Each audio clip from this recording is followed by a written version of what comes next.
अपनी फाइल लेके उसको सेशन कोर्ट में डालेंगे और जी इसके नोटिस करवाएंगे। चिंता मत करो, वो लीगल कार्रवाई है, हर चीज का सबूत है मेरे पास। और ये जी लड़ाई कोई छोटी मोटी लड़ाई नहीं है, क्योंकि ये बड़ी लड़ाई हो, कुछ मुश्किल नहीं। ओके ये तो ना जैसे दो पहलवान लड़ते हैं ना, जी दाव जी कुश्ती, वो अपनी चाल चलेंगे लीगल, हम अपनी चाल चलेंगे। उनकी खुद की अपने बच्चों को लेकर किसी के साथ भाग जाएंगी जब उनको एहसास होगा। जिनकी सजा एग्री पूरी होगी फिर भी वो जेल में पड़े हुए हैं, कोई पूछने वाला नहीं है। इस कानूनी रूप से घेर के मारेंगे कानूनी रूप से, चिंता मत करो। जी दौड़ा जी दौड़ा के जी मैं जी जी दौड़ा सर दौड़ा के एक सिविल सूट फाइल किया था जी कि भाई ये जो इन्होंने ड्रामा किया है 12/3/2023 को और 12/3/2024 को कि हमने शादी कर दी, शोर मचा हुआ था, उसको हमने जी कानून की नजरों में नल एंड वाइड कराने के लिए हमने केस डाला था। और जो जज साहब वहां पर जो जेवर में है, वो जज साहब मैं समझ रहा था शायद सीनियर डिवीजन है, लेकिन वो वहां पर जूनियर डिवीजन है जज साहब। ओके तो ओके ओके ओके तो ये दावा बड़ा था, इसमें हमारी ज्यादा प्रेयर थी, इसलिए ये उनके क्षेत्राधिकार से बाहर था, उनकी पावर से बाहर था। तो फिर भी मैंने बहस कर दी थी, कोई दिक्कत नहीं है। कल उन्होंने ऑर्डर कर दिया जी मेरे क्षेत्राधिकार से बाहर है, तो हम अपनी फाइल लेके उसको सेशन कोर्ट में डालेंगे और जी इसके नोटिस करवाएंगे। चिंता मत करो, वो लीगल कार्रवाई है, पर्चा भी दर्ज कराएंगे। जो हमने जी थाने को कंप्लेंट दी थी, उस कंप्लेंट में वो झूठ बोल रहे हैं कि जी हमें दिया नहीं। बाई हैंड हमने वहां के कांस्टेबल को कंप्लेंट दी थी, एसएचओ, क्योंकि जो रिसीवर होता है, और उसको देने के बाद वो हाथ जोड़ने लगा, कह रहा सर मैं रिसीविंग नहीं देता क्योंकि एसएचओ जी साहब मेरी नौकरी खा जाएंगे, एसएचओ साहब से पूछ लो आप। तो मैं पर्सनली हाँ वहां के एसएचओ से मिला था, जी उसने मुझे अंदर बुलाया, अंदर बुलाने के बाद पानी चाय पूछा। मैंने कहा मुझे किसी चीज की जरूरत नहीं है, मुझे आपसे मिलना था, अपना चेहरा आपको दिखाना था, आपका देखना था, और मैंने ये कंप्लेंट दी है। और आपने हमें आपके एम्प्लॉय ने हमें कोई उसकी रसीद नहीं दी। तो मैंने वहीं से उसकी कुर्सी के सामने आमने सामने नजर मिलाते उसके व्हाट्सएप पे वो मैंने पीडीएफ बना के भेज दी थी। और वो जी थोड़ी चल रही थी, बाद में रिसीव हुई है, लंबे डॉक्यूमेंट थे। और वहीं से उसके सामने थाने, एसएचओ के सामने थाना, उसकी कुर्सी के सामने बैठकर वहीं से मैंने मेल किया था डीएम गौतम बुद्ध नगर को और chief commissioner of police Noida को और एसएचओ जेवर को। और डीएम का जवाब भी आ गया, तीनों को एक साथ मेल हुई थी कि जनाब हमें आपकी कंप्लेंट मिल गई और हमने डीसीपी को कार्रवाई के लिए भेज दी। तो फिर किस कैपेसिटी में झूठ बोल रहे हैं। और रही जो वो क्या नाम है उनका, जो माता जी हैं, क्या मेरा नाम भूल गया, आस्था माजी जो भी, आस्था माजी हाँ आस्था माजी हाँ हाँ, जो भी है, उनके फोन मुझे आए थे बार बार, मैं जेवर में ही था, लेकिन मेरी मजबूरी ये थी कि जज साहब कोर्ट में बैठे हुए थे और मामला क्योंकि आज फाइनल हुआ है, कल इस पे बहुत बड़ी बहस हुई थी और उस पे जी एक एक चीज को बहुत 35-40 पन्नों का हमारा केस था। और जी पेज भी जोड़े हुए थे, कम से कम 70-80 पन्नों का हमारा केस था। और पन्ने भी वो बड़े बड़े पन्ने थे, छोटे पन्ने नहीं थे। तो जी एक एक चीज को मुझे बताना पड़ रहा था, तो कोर्ट से मुझे फुर्सत नहीं मिली, उनके बार बार फोन आ रहे थे। मैंने उनको यही कहा कि मुझे कोर्ट से फुर्सत नहीं मिल रही, मैं आ रहा हूँ, आप बैठिए। देखिए मेरे लिए कानूनी कार्रवाई करना एक वकील के लिए वो जरूरी है, ना कि बार बार थानों के चक्कर काटना या कोई फॉर्मेलिटी पूरी करना या किसी व्यक्ति से मिलना। मैं जवाब दे कानून के प्रति, मैं कोर्ट के प्रति जवाब दे और अपने क्लाइंट के प्रति जवाब दे। कोई भी व्यक्ति मुझे राइट फोन करता आ जाओ आ जाओ आ जाओ, तो मैं अपने टाइम के अकॉर्डिंग ही तो जाऊंगा। और एग्जैक्ट अगर मेरा टाइम होता तो मैं अपने टाइम को छोड़ के उनके पास चला जाता, क्योंकि वो कोर्ट टाइम था, कोर्ट टाइम में मैं नहीं जा सकता। और जो ये मिलके आई हैं, जो हमारी क्या नाम बता बहन आस्था जी, माजी हाँ, वो एसएचओ से मिलके नहीं आई, जो उस थाने का सब इंस्पेक्टर था, जी मिस्टर जी भारद्वाज, मिस्टर भारद्वाज, वो भारद्वाज से मिलके आई हैं। एसएचओ 3 जी स्टार है, ये भारद्वाज 2 स्टार है। तो ये उसी को एसएचओ समझ बैठी, हालांकि केस ओके उसके पास, केस उसके पास है, लेकिन एसएचओ दूसरा है। एसएचओ मिस्टर कोई वो है, चौहान है, मनोज चौहान है शायद, इंस्पेक्टर 3 स्टार। तो ये सुनील भारद्वाज से मिलकर आई, एसएचओ से मिलकर नहीं आई। तो उसने पुलिस वाले तो पुलिस वाले होते हैं, उन्होंने इसको बहका दिया और ये उसकी बात सुन के वापिस आ गई। जितना इसको नॉलेज था उतना करा, लेकिन इसके एफर्ट तो करें।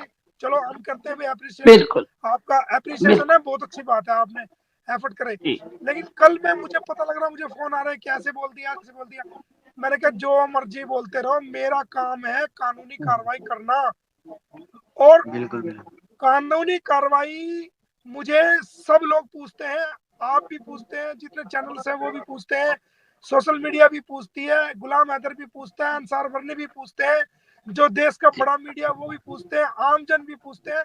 तो मेरी लीगल रिस्पॉन्सिबिलिटी है, हर चीज का सबूत है मेरे पास। और ये लड़ाई कोई छोटी मोटी लड़ाई नहीं है, क्योंकि ये बड़ी लड़ाई होगी है। और इसके अंदर मुझे लगता है कि बहुत कई ताकतें भी हैं, लेकिन कोई दिक्कत नहीं, उन ताकतों को भी हम सेट कर देंगे, कोई दिक्कत ना मानो। दर्शकों से बता दूं, हमारा ना उनसे कोई किसी प्रकार का डिस्प्यूट है ना कुछ है। मैंने उनको भी उनको भी व्हाट्सएप पे भेजा है सारी चीज, जो मैंने एसएचओ को भेजा था वो व्हाट्सएप स्क्रीनशॉट भेजे हैं, मेल के स्क्रीनशॉट भेजे हैं, डीएम के स्क्रीनशॉट मैंने आस्था जी को भी भेज दिए। हमारा उनसे कोई विवाद नहीं, और ना हमारा वो फोकस है, ना हमारा कोई टारगेट है, ना हमारा कोई वो है। हम उस विषय से हटके बात है, हम उसमें जाना नहीं चाहते। हम तो गुलाम हैदर और जो लीगल कार्रवाई है उस पर हमारा फोकस है। उसके हवाले से जो भी खबरें होंगी वो आपको बताई जाएंगी, और उसके प्रति हम प्रतिबद्ध है, कानूनी प्रतिबद्ध है। बिल्कुल। सर मेरा फोकस तो सिर्फ आपकी बातों पे होता है कि आपका स्टेटमेंट कब आएगा, क्योंकि मुझे एक्सप्लेन करना पड़ता है। मेरा फोकस सिर्फ और सिर्फ आपकी बात पे होता है, और मुझे पता भी होता है कि अगर बाय द वे कोई गलत स्टेटमेंट कोई देता है तो डेफिनेटली कुछ देर बाद, क्योंकि कल मैं और वीर भाई यही बात कर रहे थे कि 110% है कि सर अगर थोड़ी देर के लिए भी आएंगे तो ये क्लियरिफिकेशन जो है वो देंगे और क्लियर करेंगे, और आपने वो किया। सर जी देखो, पुलिस का काम है, पुलिस का देखो, आम वकीलों के साथ ऐसा करते हैं, आम आदमी के साथ ये क्या करते होंगे आप समझो। लेकिन मुझे तो पता, मैं कोई आज का नया नहीं जानता इनको, मुझे तो पता है, इसीलिए मैंने सारी कार्रवाई टिप्स पे कर ली थी, मुझे पता है। ठीक है, तो जब वो एक वकील को गच्चा दे सकते हैं, देने की कोशिश कर सकते हैं, तो वो तो बेचारी आम महिला है, उसे क्या पता, क्या नॉलेज है उसको। वो तो भोले पड़ने सादेपन में गई थी थाने में, उसको क्या पता। तो वो विषय है, वो उस विषय पे बात करना बिल्कुल बंद करो। अब तो जो लीगल कार्रवाई है, आज इस पे ऑर्डर हुआ है और हम इसको फाइल करेंगे। और जो मैंने पहले रिपोर्ट लगाई थी, उस रिपोर्ट का जवाब आज हमें मिल गया है। कुछ मुश्किल नहीं, ये तो ना जैसे दो पहलवान लड़ते हैं ना, ताव कुश्ती, वो अपनी चाल चलेंगे लीगल, हम अपनी चाल चलेंगे।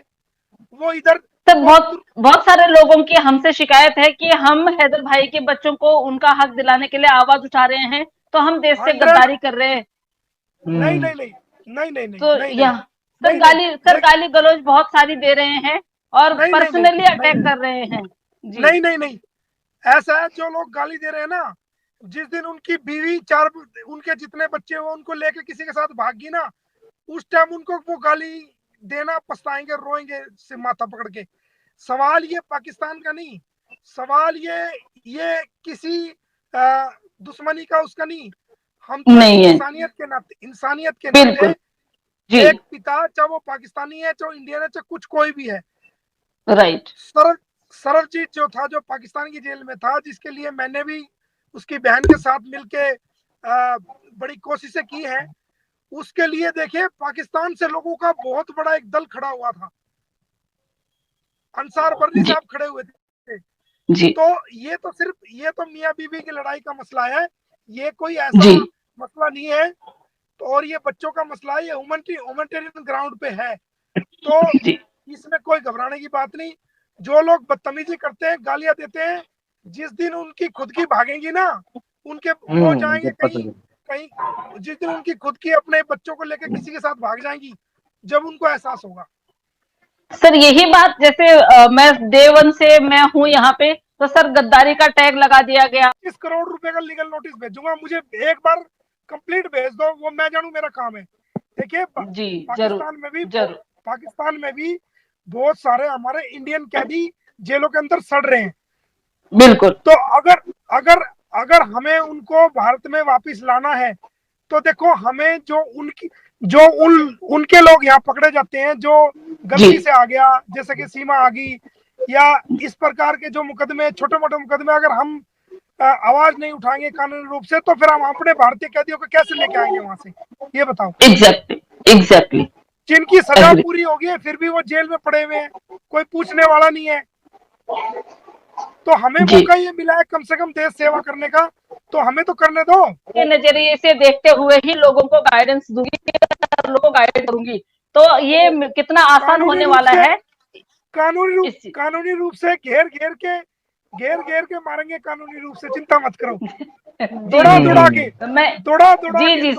के इनकी चप्पलें निकल जाएंगी, इनके पजामों के नाड़े निकल जाएंगे, इनके चप्पलें निकल जाएंगी, इनको होश नहीं होगा, इनकी सिनक बाहर आ जाएगी, इनके पसीने बाहर आ जाएंगे। देखना, इनको दौड़ा के ऐसा करेंगे कानूनी रूप से, लेकिन कानून के सहारे से, वैसे नहीं। बिल्कुल बिल्कुल कानून के साथ। तो सब जैसे जो लोग सीमा हैदर को सपोर्ट कर रहे हैं, तो उनके लिए कानूनी कार्रवाई में कानून के तौर पे क्या वो उनके लिए आप बोलना चाहेंगे? वो सीमा को सपोर्ट नहीं कर रहे हैं, वो बेशर्मी को सपोर्ट कर रहे हैं, वो देश की असभ्यता को सपोर्ट कर रहे हैं, वो देश की अनैतिकता को सपोर्ट कर रहे हैं, वो देश के हमारे संस्कृति, हमारे समाज को जो बिगाड़ने का एक अभियान चलाया है सीमा के जरिए से, वो उसको सपोर्ट कर रहे हैं। लेकिन जब उनको लगेगी, जब समझ में आएगा। जी।